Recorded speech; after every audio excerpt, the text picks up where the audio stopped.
Hi കൂട്ടുകാരെ, easy ആയിട്ട് നമുക്കൊരു കുക്കർ ബിരിയാണി ഉണ്ടാക്കിയാലോ. ചിക്കനാണ് എടുത്തിരിക്കുന്നത്.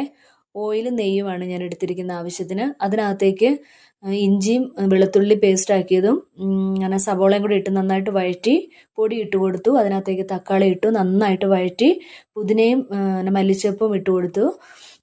അതിനകത്തേക്ക് അരി ഇട്ട് കൊടുത്ത് നന്നായിട്ട് വഴറ്റി ചിക്കൻ ഇട്ട് കൊടുത്തു. ചിക്കൻ നന്നായിട്ട് ഇളക്കി യോജിപ്പിച്ച് തൈരും ഇട്ട് കൊടുത്ത് നന്നായിട്ട് മിക്സ് ചെയ്തു. അതിനകത്തേക്ക് ആവശ്യത്തിന് വെള്ളം ഒഴിച്ചു കൊടുത്തു. 1.5 ഗ്ലാസ് അരിയാണ് എടുത്തിരിക്കുന്നത്, അതിന് 3 ഗ്ലാസ് വെള്ളമാണ് ഇവിടെ എടുത്തിരിക്കുന്നത്.